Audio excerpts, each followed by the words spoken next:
रीज़ीरो season 4 की episode 11 की शुरुआत सुबारू नात्सुकी से होती है, जो कि मेली की लाश ढूंढने निकला होता है। उसका सामना राम से होता है, जो कि उसे अपने जुर्म एक्सेप्ट करने को बोलती है और साथ ही उसे फेलियर बोलती है। सुबारू गुस्से में भड़क जाता है और राम पर अटैक करने के लिए आगे आता है, मगर अचानक से उसके इर्द गिर्द एक क्रिस्टल केज बन जाता है, जो कि अमेलिया क्रिएट करती है। राम बताती है कि वो उस जैसे राक्षस को मिलने अकेले कभी भी ना आती, इसलिए वो लेडी अमेलिया को साथ लेकर आई है। यहाँ अमेलिया डाउट करती है कि शायद सुबारू पर वो लोग गलत शक कर रहे हैं, मगर राम को पक्का यकीन है कि सन आर्क बिशप ने सुबारू का रूप लिया हुआ है, क्योंकि वो किसी का भी रूप ले सकता है। राम यहाँ सुबारू को टॉर्चर करने का ठान लेते हैं ताकि वो उससे निकलवा सके कि मेली और असली सुबारू कहाँ है। सुबारू को रियलाइज होता है कि इन लोगों को मेली के मर्डर का मालूम ही नहीं। वो उन्हें सच बताता है कि उसकी याददाश्त खो चुकी है और उसे कुछ भी याद नहीं, मगर राम उसकी एक नहीं सुनती। अमेलिया उसके और सुबारू के केज के बीच आ खड़ी हो जाती है टू स्टॉप राम, मगर राम को रम की याद आती है और वो अमेलिया को गुस्से से धक्का मारती है, जिससे अमेलिया उड़ी हुई साइड पर जा गिरती है। इससे पहले राम कुछ करे सब पर एक ही वार होता है, जिसमें सुबारू बेहोश हो जाता है। जब उसकी आंखें खुलती हैं तो वो अमेलिया और राम को गायब पाता है और कमरे की दीवारों पर अपना नाम कार्व हुआ देखता है। अचानक ही वहाँ रीड की एंट्री होती है। वो सुबारू को घबराया हुआ देखकर उससे हालचाल पूछता है। सुबारू हैरान होकर पूछता है कि वो नीचे कैसे आ गया, जबकि उसे अलाउ ही नहीं। वो सुबारू के माथे पर चुटकी मारकर उसे ज्यादा सवाल ना करने का कहता है और टावर से बाहर जाने की ठान लेता है। इससे पहले वो बाहर निकले पूरा टावर कांपने लगता है। जब रीड और सुबारू इसकी जांच करते हैं तो वो जूलियस को सेंटोर से लड़ता हुआ देखते हैं, जिनके पेट में अजीब सी ओपनिंग होती है, जैसे कि उनके पेट में उनका दूसरा मुंह हो। यहाँ सुबारू को मेली का घोस्ट नजर आता है, जो कि उसे जूलियस की हालात का फायदा उठाने को कहता है और ये सजेस्ट करता है कि जूलियस को मरने दो ताकि वो लोग एक और बुक ऑफ द डेड पढ़ सके। सुबारू उसकी बातों में नहीं आता और जूलियस को बचाने की आवाज लगाता है। अब सुबारू की सुनकर रीड जूलियस को बचाने जाता है। वो उन सेंटोर्स को चंद ही लम्हों में भस्म कर देता है और जूलियस की जान बचा लेता है। अब रीड जूलियस की परफॉर्मेंस का मजाक उड़ाते हुए उसे टास्क देता है कि वो उसके हाथों से स्टिक्स छीन कर दिखाए। इससे पहले जूलियस सुबारू से मिन्नत करता है कि वो एचिडना और लेडी एनास्टेसिया को जाकर प्रोटेक्ट करे। वहाँ सुबारू उसका ऑर्डर लेकर भागता है। रीड उस पर अपनी तलवार से अटैक करता है। जब सुबारू हॉल में भटकते हुए लेडी एनास्टेसिया को ढूंढ रहा होता है, तब मेली का गोश्त उसे बार बार तंग करते हुए दिखाई देता है। मेली का गोश्त सुबारू को बार बार ये कहकर सिताता है कि सुबारू ही उसका कातिल है। अचानक ही बीएट्रिस वहाँ आती है और सुबारू को अपनी जान बचाने का कहती है,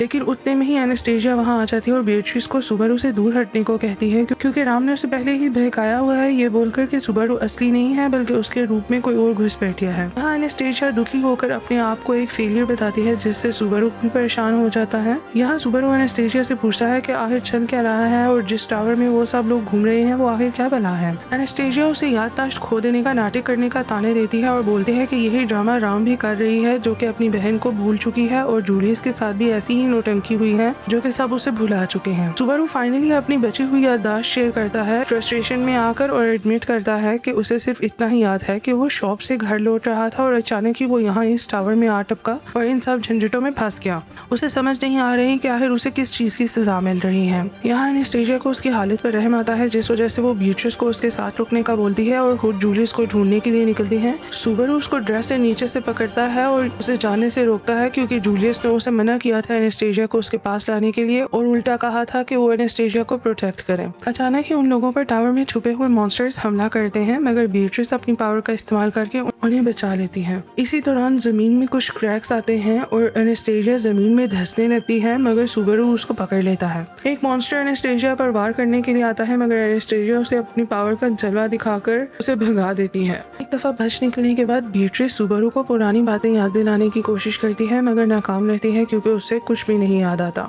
और उसे ऐसा फील होता है कि ये किसी और की मेमोरीज हैं। अब एनास्टेसिया उन्हें आगे बढ़ने का मशवरा देती है। आगे बढ़ने से पहले मॉन्स्टर के एक कटे हुए हिस्से से अचानक धमाका होता है, जिसमें सुबारू और एनास्टेसिया बुरी तरह घायल हो जाते हैं, जबकि बीएट्रिस बेचारी मर जाती है। जब सुबारू एनास्टेसिया को वहाँ से घसीटकर सेफ जगह की तरफ ले जा रहा होता है, एनास्टेसिया को बहुत गिल्टी फील हो रहा होता है कि वो लोग बीएट्रिस को बचा नहीं पाए और उसे पीछे ही छोड़ रहे हैं। इसी दौरान मेली का गोश्त सुबारू को एक दफा फिर से उकसाना शुरू कर देता है, ये बोलते हुए कि वो एनास्टेसिया को मारकर उसकी तकलीफ खत्म कर दे।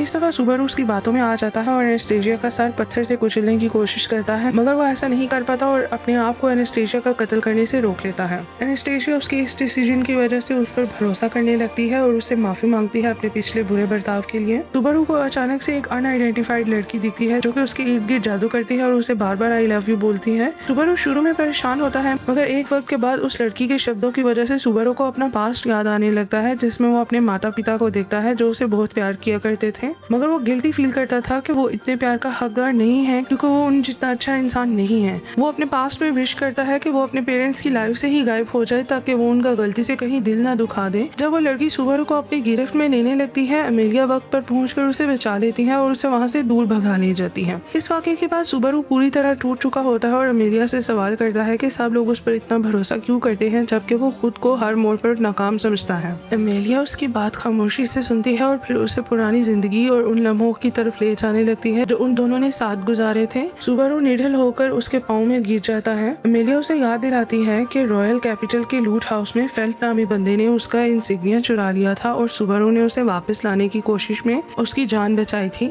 जिससे उन दोनों का रिश्ता गहरा हुआ। अमेलिया आगे बताती है कि उस वाक़ये के बाद वो जख्मी सुबारू को मेंशन ले गई थी जहां बीट्रिस ने उसका इलाज किया और वहीं उसकी मुलाकात रैम और राम से भी हुई। वक्त के साथ साथ ये सब लोग फैमिली से भी ज्यादा क्लोज हो गए और मिलकर कई मुश्किलात का सामना करने लगे। अमेलिया उसे उन लम्हों की भी याद दिलाती है जब उन्होंने साथ वक्त गुजारा, माँ बीस्ट के खिलाफ जंग लड़ी और एक दिन डेट पर जाने का वादा भी किया। फिर वो रॉयल सिलेक्शन के दौरान उनकी पहली बड़ी तकरार का जिक्र करती है और बताती है कि उस वक्त वो खुद डर और उलझन का शिकार थी, लेकिन सुबारू हर बार उसकी मदद के लिए आगे आता रहा, चाहे हालात कितने भी खराब ही क्यों ना हो। सुबारू रोते हुए एडमिट करता है कि उसे इन सब में कुछ भी याद नहीं, लेकिन अमेलिया यकीन के साथ कहती है कि चाहे सुबारू सब कुछ भूल गया हो, उसने उसकी हर कुर्बानी, हर लफ्ज और हर वादा अपने दिल में महफूज रखा है। ये बात सुनकर सुबारू के अंदर थोड़ी तसल्ली पैदा होती है, लेकिन वो अब भी अपने आप को बेकार, कमजोर और नाकारा समझता है। उसके नजदीक कोई भी इंसान उस जैसे शख्स के लिए अपनी जान दाव पर नहीं लगाता, इसलिए वो समझ नहीं पाता कि लोग उस पर इतना भरोसा क्यों कर रहे हैं। इस दफा अमेलिया उसकी बात सुनकर मुस्कुराती है और एक नई शुरुआत की तरह दोबारा उसका नाम पूछती है। सुबारू कहता है कि शायद फिलहाल उसका नाम सुबारू नात्सुकी है, लेकिन वो अब तक इस नाम की हकीकत और अपनी पहचान को पूरी तरह समझ नहीं पाया। अमेलिया उसे दिल से कहती है कि दुनिया में उससे ज्यादा ताकतवर और उससे ज्यादा होशियार लोग जरूर मौजूद हैं, लेकिन फिर भी वो उसी के साथ रहना चाहती है क्योंकि वो उससे प्यार करती है। अमेलिया के ये अल्फाज सुबारू के दिल तक उतर जाते हैं और उसके अंदर धीरे धीरे मायूसी कम होने लगती है। अमेलिया दोबारा उसका नाम पूछती है और इस मर्तबा सुबारू के जहन में अपनी जिंदगी के कुछ धुंधले और बिखरे हुए लम्हों की झलक आती है। उसे सब कुछ याद नहीं आता, लेकिन उसके अंदर एक नया यकीन पैदा होता है।